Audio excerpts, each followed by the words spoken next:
Hi everyone, welcome to a live episode, Facebook Live episode of the Best Real Estate Investing Advice Ever show. We've got a lot of questions from you, and we've got some updates, and got some other fun things going on in the show. So if you have any questions or comments, then feel free to reply below. We've got a team member, Grant, who is going to be having a chat with you while we're having a chat, and then if we don't get to your questions on this call or in this video, then we'll be happy to get those questions in the next video that we do, which will be about this time next week. With that being said, let's go ahead and do it. Best ever listeners, how you doing? Welcome to the Best Real Estate Investing Advice Ever show. I'm Joe Fairless. This is the world's longest running daily real estate investing podcast. We only talk about the best advice ever. We don't get into any of that fluff. Joined with me today, Theo Hicks. How you doing, sir? Doing great, Joe. How you doing? I'm doing great. Nice to be partnered up with you again on Follow Along Friday. And how do we want to approach today? So we've got, as you said, we had a couple of listener questions, but I wanted to first hit on a main topic for today, which is about finding advisors and mentors. So I know something that you talk about a lot is the fact that, in order to become we're talking about multifamily syndication specifically, in order to become an apartment syndicator, you either need past success in business or past success in real estate. Mm-hmm.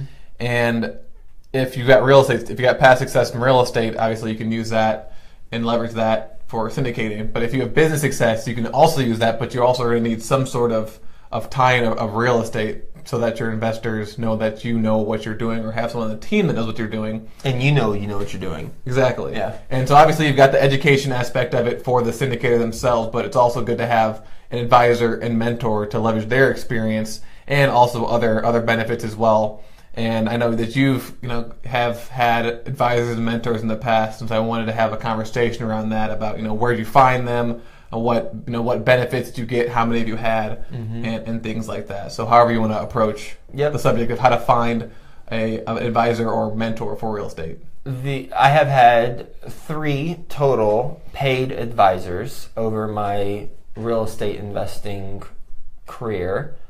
And one of those 3 I still am paying and still work with. And he is more of a mindset, just strategy, less of a tactical Q&A for real estate deals.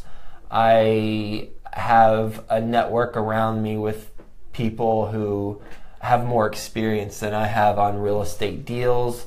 My business partner has been in the industry, Frank, longer than I have been in the industry, and he has, quite frankly, more relevant experience in asset management and underwriting, and so he's also someone who is on my team, and we're partners.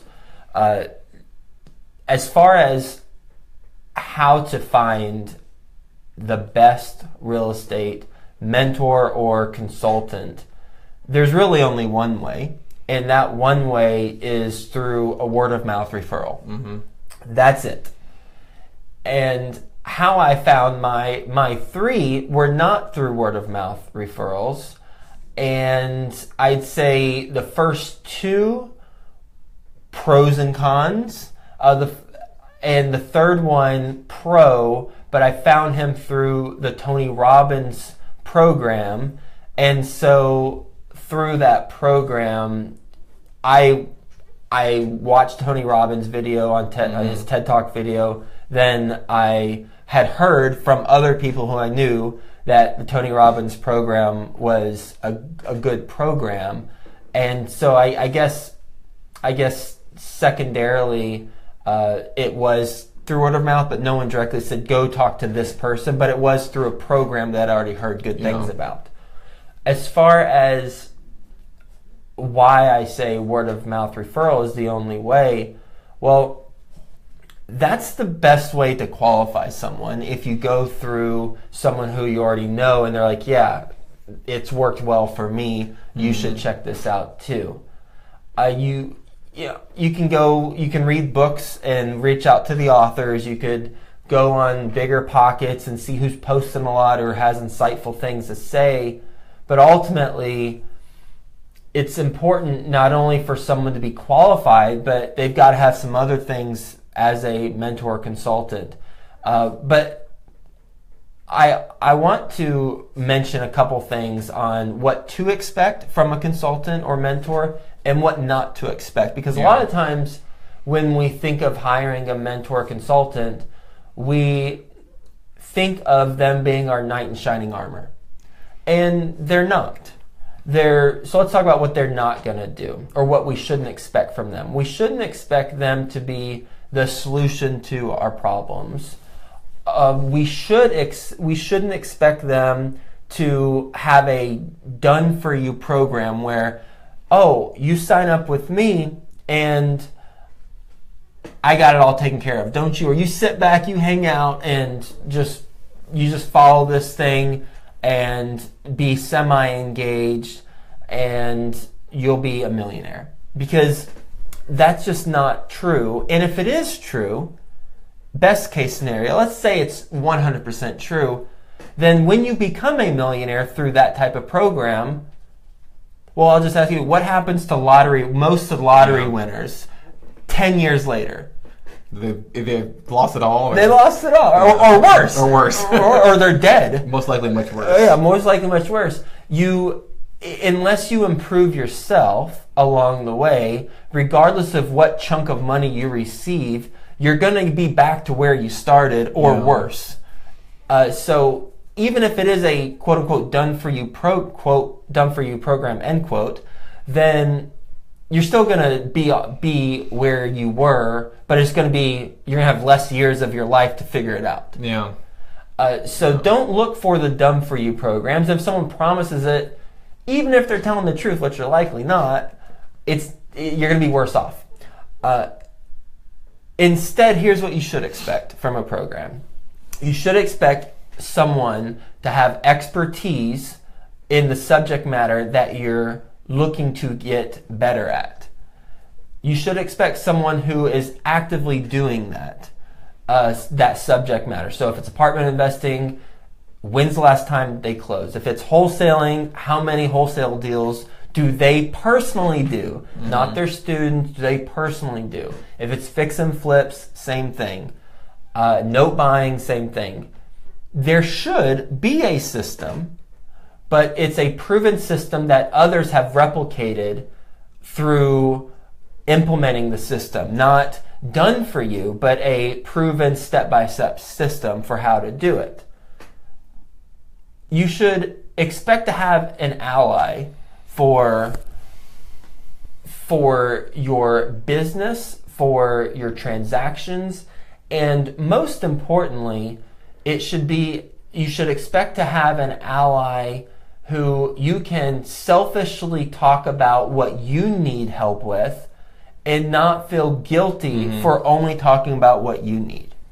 And that's key, because a lot of people, or I don't know about a lot, but some people have the mindset, I don't want to pay for a consultant. And that's cool, I get it, whatever. There's no one path. The challenge with that thought process, if you want to achieve at a really high level, is that you're going to need to bounce ideas off of people. You're going to need to have questions about how to structure certain things, deals, contracts, whatever. And while you certainly should be consulting attorneys and CPAs along the way where they're relevant, there's going to be some gray area for stuff that you just need help with on that particular stuff. And when you continue to go to one person who you're not paying, then there's not going to be that value exchange unless they're just incredibly nice. Maybe they're older, they're just looking to give back. Maybe they're a family member. That's different, right? Family member, they're probably going to be more willing to do this. But eventually, you're gonna hit a point where you've exhausted all of your all of your karma points or the outreach that you can do, and they're going to be wanting something in return, or you're going to turn them off, and you're going to hurt that relationship. So when you do have a consultant or a mentor, you pay them, or you give them part of a deal or whatever, however it's structured, And that allows you to selfishly just ask them, hey, what do I need to do right here? And just keep asking them because you're compensating them. And then the fourth thing would be connections. You should expect to receive connections from the consultant or mentor. And I mean, real estate is a relationship business. It's about people. It's not about transactions. Everyone who's in it for the long run and who has success in the long run gets that. I just finished a book by Sam Zell. I've mentioned it before, but I just finished it now. It's called Am I Being Too Subtle? And he talks about how he always sets up his business transactions so that people want to do business with him in the future. Therefore, if he can get something at a price that he knows he'll make a lot of money, but the other person won't make any, he'll actually decrease the amount of profit he gets so that they win a little bit, he wins, and they want to continue to do business with him in the long run. And that's the way to approach business and life in general. You'll just be a happier person. So and to recap, the four things to expect from a consultant or mentor: one, expertise on the subject that you're doing, and make sure that they're actually doing it. So that's one. Two, they have a system for doing it, and others have replicated those results. That's something Tim Ferriss talks about a lot. It's one thing to be an expert and to have an accomplished background in whatever your profession is. It's a whole nother thing to actually be able to replicate those results for other people. So a system for doing so. Three, having an ally who you can selfishly ask a bunch of questions to and not feel self-conscious about not giving something back because you are giving back. And four, relationships or connections. So those are the four things to expect. What not to expect: a knight in shining armor.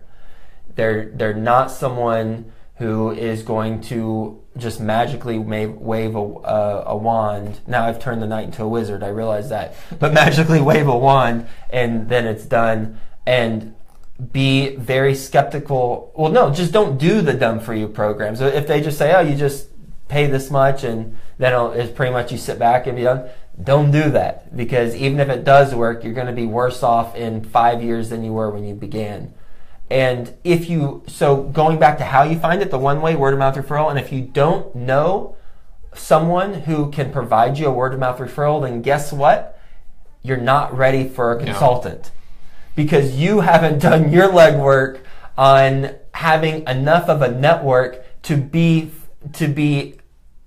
integrated or involved in that industry. If you don't know enough people in that industry where people can't say, oh, you should work with so-and-so, then you're not ready for that mentor step anyway. You need to work more on the foundation of the business, learn more about the fundamentals, and attend more meetups and attend more seminars and conferences about whatever you're focused on.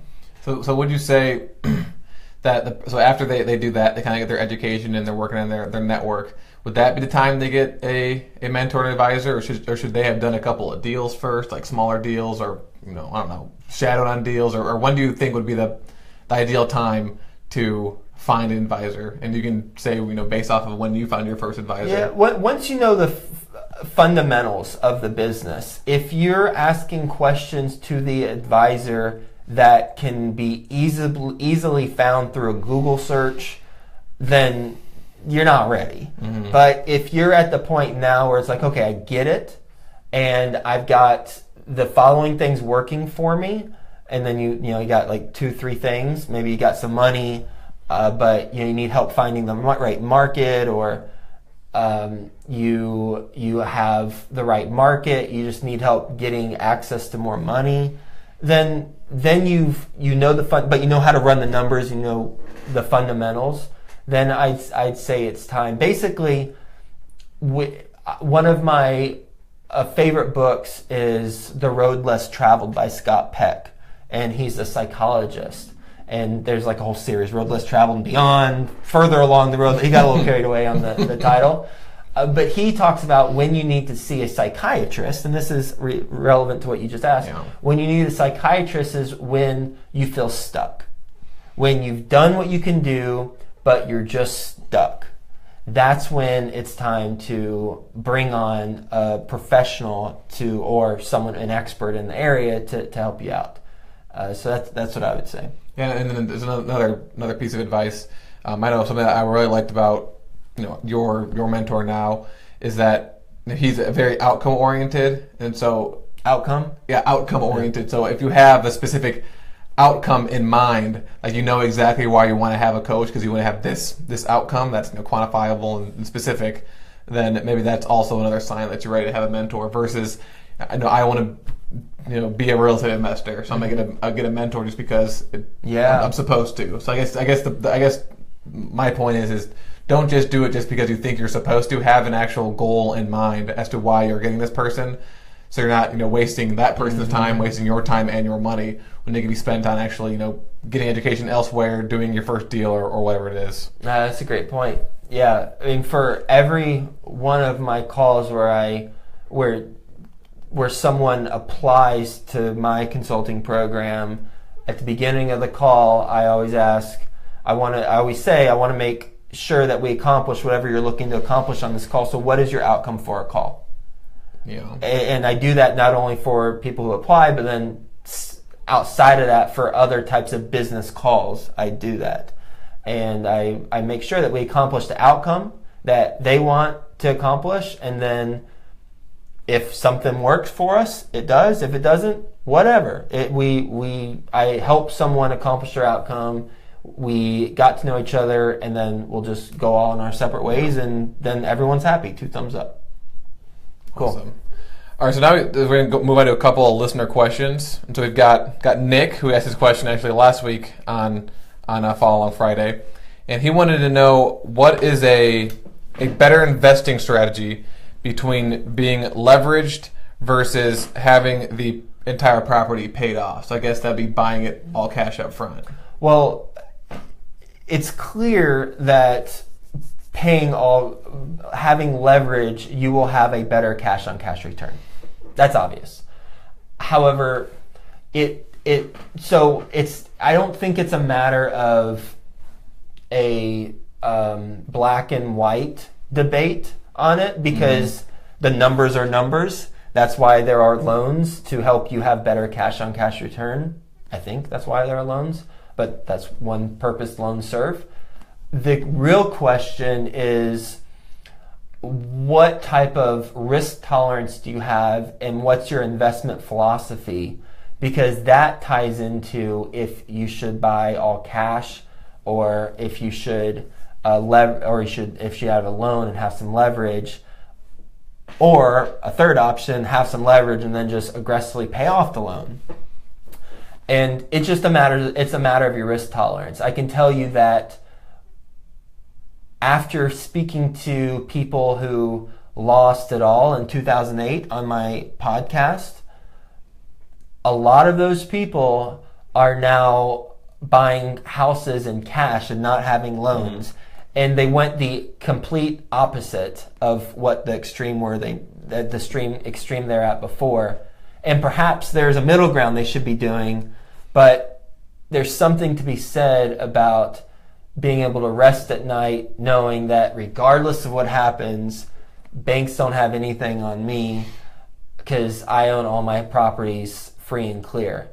And again, it's not about returns, because that's not a debate. You get better returns with leverage, and the tax benefits because you write off the interest and some other things. And the mortgage pay down from the actual residence. That's one of my favorite aspects of right. They're paying down the loan. They're paying the loan for you. So there's not a debate on that. It's a higher level question of what's your risk tolerance, because there is more risk when you have a lender. I mean, there is. And with that risk tolerance, what do you choose to do? And right now I can tell you, all of our apartment communities obviously have debt on them, a loan on them, because that gets the returns that we need just to return to our investors and to have successful transactions. If we paid all cash for the deals, then we would be making maybe, well, whatever the cap rate is, right? So 5, 6, 7%, whatever that particular deal is. And that just doesn't work. So we do leverage for apartment communities. For my single family homes, I do have loans on them, but I am wrestling with this question myself on my single family homes. I only have 3 houses, and I could pay them off. I haven't yet, and I don't know if I will or won't. It's financially, it's not a smart decision to pay them off, but from a peace of mind standpoint, it's kind of nice. So that's really the question, and those are the things to think about. Yeah, something else I'm just thinking of right now, and let me know what you think about this, but if you do also have them paid off completely, and let's say the market is to take some sort of dip, then not only are your properties themselves, safe because you don't have a loan on them, but then you have access to all that equity that when, all the properties around that area, people are potentially getting foreclosed on or can no longer buy those properties. You can take a loan against your property to buy those properties and then get a loan at that point. I guess the fact that you have access to that equity still, that you can, if you need to and you want to take a loan against that, or home equity line of credit, whatever you want to do, you have that option too. Whereas technically you have it if you have a loan, just depending on how much you've paid it down, but you definitely have access to equity if you pay it off completely. So one asterisk on that would be if the market tanks and you own them free and clear, it'd be more challenging to get a loan on your investment properties. So one thing you could do in that scenario, or planning for that scenario, if you do pay them off, but you're thinking about doing that, is talk to a credit union and see if you can get a line of credit and use those free and clear homes as collateral, and do that prior to, do that when things are nice and rosy. That way you've got this access to line of credit. Now, the line of credit could disappear at any point in time from the credit union if things go south in the market, but at least you're planning a little bit ahead to leverage that equity without actually tapping into it prior to something bad happening. Yeah. And then the next question is from City Park Properties, and he asks if we can... He or she asks, can you explain the difference between a broker who can offer off-market deals and a real estate agent, who I'm assuming he means will only offer the on-market MLS deals? He or she. He or she. You want to take that one?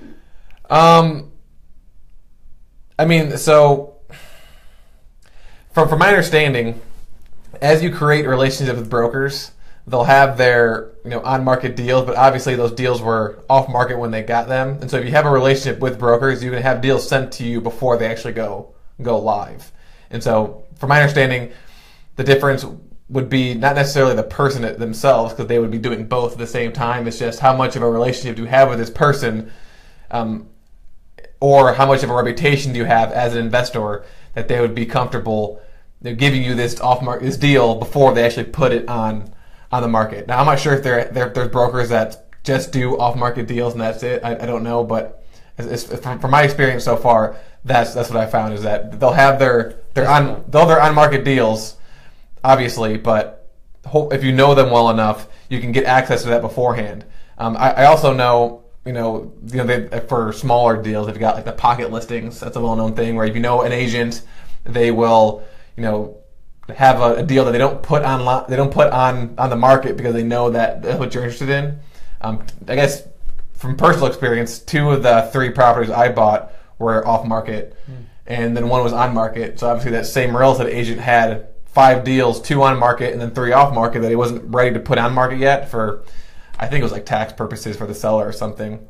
But the fact that I knew that guy was really the only reason I got these properties. If I didn't know who he was, I wouldn't have seen him posted on Facebook, and I wouldn't have had his phone number to reach out to him and call him and say, hey, I want to see this property and I want to learn about the other properties off market. So it's basically just the difference is, do you know them or not, and do you have a good relationship with them?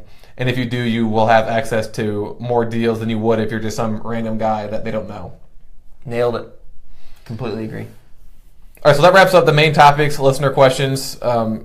next we're going to move into just some updates and observations from the past week. So do you got anything for your business? Updates or observations? Yeah, just closing December 5th, approximately December 5th on the 304 unit. We are we're closing out our due diligence. We've been doing due diligence, and everything looks good.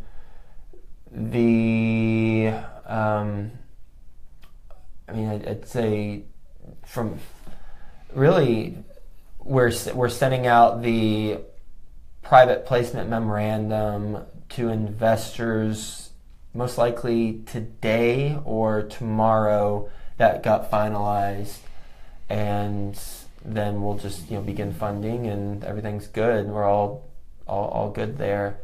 As far as other property updates,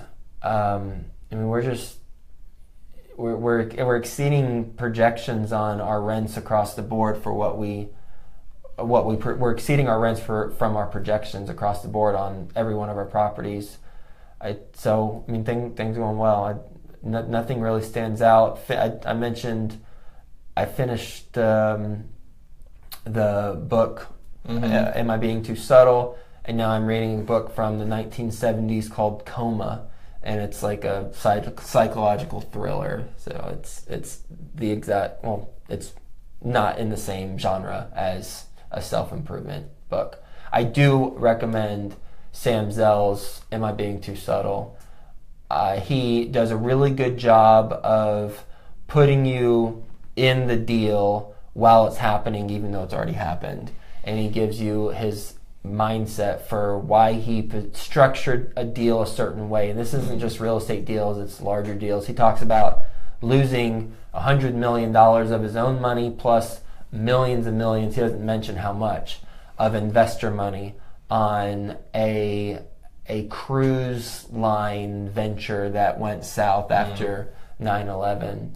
And he talks about having to file bankruptcy for his the company that owned the Chicago Cubs and Chicago Tribune and some other entities. So he talks about failures, and he also talks about a lot of success and how he structures the organization based on meritocracy versus just tenure or whatever. It's what have you produced, and how he expects his employees to be entrepreneurial. It's just, he's a billionaire, and it's important to, at least when a billionaire talks, to hear what they have to say and then decide if it's relevant to you or not. And as a real estate investor, I recommend other real estate investors read this book because it is a lot of relevant stuff. Nice, cool stuff. Just in my business, I've got one lesson learned about boilers. So now, whenever I buy, lesson first is whenever I buy a property, look at a property, before I even put it under contract, I'm gonna have this new guy that I met come in and look at the boiler, and then look at the individual radiators in the units. Can I guess the price? Yeah, guess. $4,500. For what? For what I'm going to pay? To replace the boiler. No, it's more than that. It's $9,500. So I know someone who sent me a quote that they got back in 2013, and it was $8,100 to replace his boiler. But the guy that I had come in said, because I think that was just for like the actual material, not including labor. He said that expect between $10,000 to $15,000 to replace the boiler, which is why you have to. Another lesson is you have to do maintenance on it once a year. At least inspect it, clean it up a little bit. And because he was telling me a story, and I'll get to my point in a second, but he was telling me a story about how he's working with a church right now that bought a brand new boiler for like $25,000 5 years ago, and they didn't touch it. Like, they didn't inspect it or anything. And I guess, there's, whether it's condensation or leaking, it basically just like disintegrated because it was so corroded. And so they have to replace a brand new boiler that they bought 5 years ago for $25,000. And obviously they're doing a drive to raise the money and things like that. But so I've got 3 boilers in the 3 different properties, and the story goes, one of them was leaking. Like, I saw like a leak on the ground during the inspection. So in the inspection report or the inspection addendum, we had them had to fix that.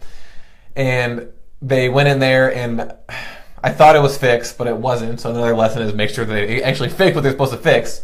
And it took them months to actually address the issue.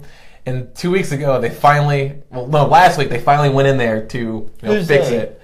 The sellers, like who I bought the property from. But you've already purchased it, and the seller's going back in there to fix it? They'll go back in there to fix it. So you closed without them fixing it, but they said, hey, we got your back. We'll come fix it after closing. Don't worry, Theo. Exactly. Okay. Which I thought at the time was, how nice of them. But now I'm thinking that they did this for a specific reason, which I'll get into in a second. So they bring in their contractor. It was basically just like they had to cut. They cut these pipes and they had to replace it. And they go in there, and I guess they have to refill the boiler with water, and then go to each of the individual radiators and like bleed them, because apparently it's under pressure, so there's air in there, and they bleed all the air out so that water can circulate through. And they go to the first radiator, they open up, they take it off, and there's like this like long pipe going up and down with the valve on top. And he sent me a picture of it, and it looks like something that you'd find on like the sunken Titanic. It was so corroded and rusty. And so he said, like, I can't even touch this. Like, this is such a hazard. Like, since the boiler's under pressure, this could explode at any time. Oh. So we can't touch this. You have to get it replaced. And so I had him. I was in there yesterday, and they went through all the different individual units. And there's probably 3 or 4 radiators per unit. And luckily, only 2 of them were Titanic status. And so they'll have to fix those. But the boiler itself is so old that they told me that you need to start saving up money for its replacement. So the lessons learned are have an inspector come in there and look at the boiler and all the individual radiators before buying the property. The inspector but the boiler contractor that I was working with, he also owns properties, and he said that you could actually get the sellers to do that inspection separately from the regular inspection and have them pay for it. So I'm not sure if I'll do that or not. But I'll definitely have them looked at. And he offered to actually do it and come in and look for me. He was a really nice guy.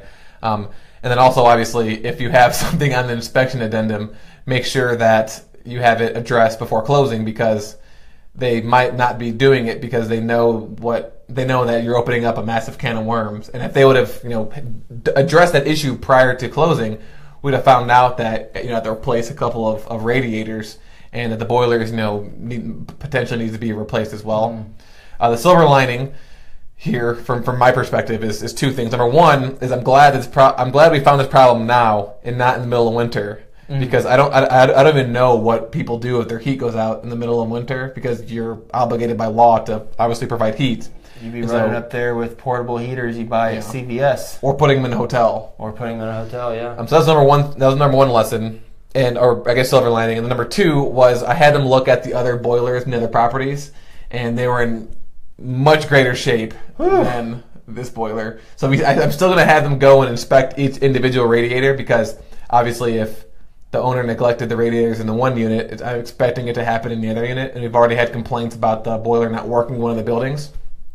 But yeah, fortunately, the only boiler that he believes I'll need to replace anytime in the near future is in the one unit, where the other 2 are newer.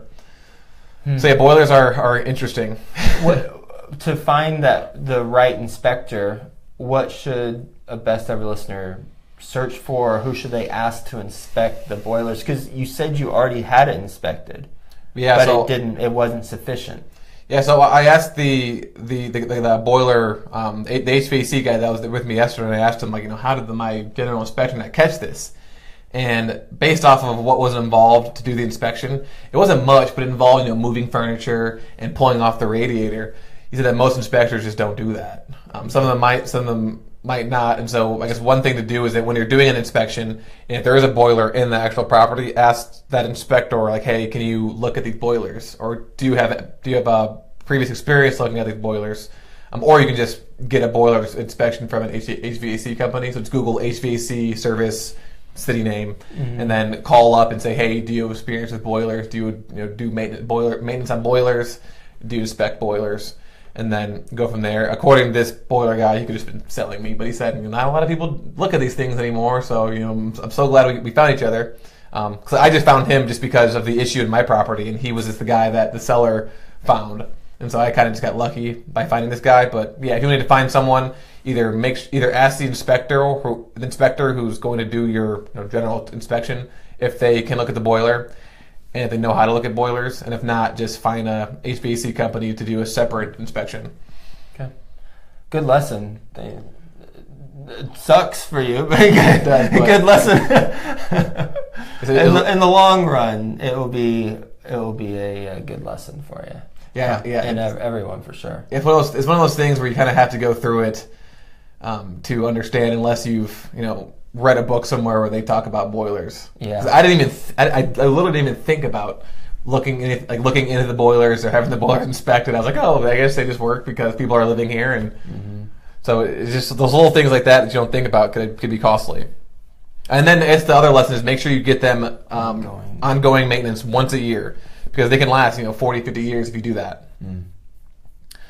So before we wrap up, one last thing that we wanted to start doing is that we've got the best ever Facebook community, and each week we'll have Grant, our social media guy, will post different business related questions that will have interaction with people, and it's also nice because you kind of see how other people answer these questions based off of their experience and kind of just get to know each other. And so we were going to start answering these questions ourselves on Following Friday. And so this week, the question, we'll call it the best ever Facebook community question of the week, was what is your favorite morning routine for daily success and productivity? What's yours? So mine, so I guess I always have these long drawn answers. So I was having trouble with having a morning routine because it was more of like individual routines that had a kind of, I would do one and that would be done, and then have to will myself through the next one and then the next one and the next one. And so I wanted to find a way where I could just have one trigger that would automatically make me do all of my routines so that I had to think about it. And something I've been doing for the past month is, and I do this at night, but I review it in the morning, but I literally write out what I'm going to be doing the entire day. I'm going to wake up at this time, and this is what I'm going to do. And then I'm at 8 o'clock I'm going to do this, and then 10 o'clock I'm going to do this, and then at noon I'm going to have a lunch. And that's then working for you? 1, it works really well. And it is evolving. Now I've got alarms, and so whenever I'm done with a certain task, the alarm goes off, and I just move to the next job. So I'm kind of automating myself so that I am not only doing every single thing that I need to do for the day, but I'm also at the end of the day, I go back and I essentially just journal exactly what I did right and wrong. It's okay, I said I was going to get up at 7, but I got up at 7:30 today, but I still did everything I was supposed to do. And then, I was supposed to, read at 9, but I, had this, thing come up that I had to do instead, so I couldn't read today at all. Or I didn't go to the gym today because I'm lazy, and things like that. And so it forces me to look at my failures instead of just kind of skipping something I said I would do and then just not even thinking about it again. And so that's been very helpful. So at night I write out my schedule. In the morning I review it. I set up my alarms in the morning, and then I do it throughout the day. And so I don't have to think at all throughout the day. And at the end of the day, I think again by journaling about it and trying to make any tweaks, set an alarm or whatever. So that's my routine. After hearing that, you realize what I'm going to do tomorrow? What do you do? I'm going to call you randomly 17 times throughout the day. see if I'm on schedule? Yeah. What you doing now, Theo? What you doing now? Are you supposed to be talking to me, or are you supposed to be doing something else? I'll just send you a screenshot of it every morning.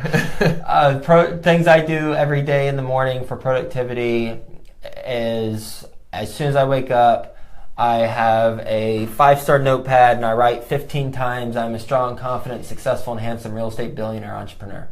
I've been saying that as my incantation or affirmation many years. Recently, I'd say the last 90 days, I've been doing that every single day, writing it down 15 times. And I've mentioned that on the show before. Even on weekends? Even on weekends, every single day. And if I miss a day, because there have been a handful of times where I've missed a day, then I make up it later. Okay. So I am caught up to today for the last 90, 120 days. That's awesome. Every day, 15 times. I am a strong, confident, successful, and handsome real estate billionaire entrepreneur. I also drink a liter of water with a scoop of wheatgrass mixed into it. every morning when I wake up, I have a daily journal that I write in, usually towards the middle or end of the day. I just write whatever's going on that day. It's amazing to go back a year, and at this point I can go back 2 years with that daily journal. I've been doing it that long, and just see what I was doing, what I was thinking that day, and see the progress that I've made over that period of time. And then I always do some sort of exercise. Over the last 90 days or so, I've been doing at least 50 push-ups, and in a row? In a row, yeah, in a row. That's impressive. And in my softball team, Ben, who is Samantha, our team member's boyfriend, he's on my team, and he asked me if I was on steroids, and not because I look swole, but because I've hit a home run in softball the last 4 games in a row, and except for the last game, I hit the warning track and they caught it, so might as well just popped at the catcher. But I've been nailing home runs, and I contribute that to my 50. Actually, I do 51 push-ups because I want to do 50, and I always do a little bit above, so I always do at least 51 push-ups. And then usually I do some sort of cardio too. So those are things I do for productivity and to get me set for success every day, every single day. Oh, and I read at least one section in a book, whether it's a paragraph or whether it's just a couple pages, depending on how boring the book is. But I will always read something, and that helps build momentum for continuing to read. Yeah. Do you want to mention the Best Ever Conference? Yeah. Any upcoming interviews we have? I don't think we have any. We might have updated guests. I don't know. Just go to besteverconference.com. You can see all the guests we have so far, and early bird special. You save $100 if you book between now and Halloween. Yeah, I believe we had a bigger podcast, Josh Dorkin, part 1, released this Tuesday, and then we have part 2 coming up next week. Which is not related to the conference. So. Oh, sorry. I was talking about the upcoming exclusive interviews. I got ahead of myself. Okay, got it. Yes, Josh is coming. Part 2 is being aired this coming Tuesday. Awesome. And to wrap up, make sure you subscribe to the podcast on iTunes and leave a review for the opportunity to be the review of the week. This week we've got Weston Brooks, and he said, "Awesome podcast. As a religious listener and a first-time investor, I felt more than confident diving into the real estate world. I've already utilized several tips and techniques he's discussed, and I'm looking forward to expanding. Thanks." Thanks with an exclamation mark. Yeah, a lot of exclamation marks in there. I appreciate you listening. Best ever listeners. Enjoyed it. We'll talk to you tomorrow, and have a best ever week.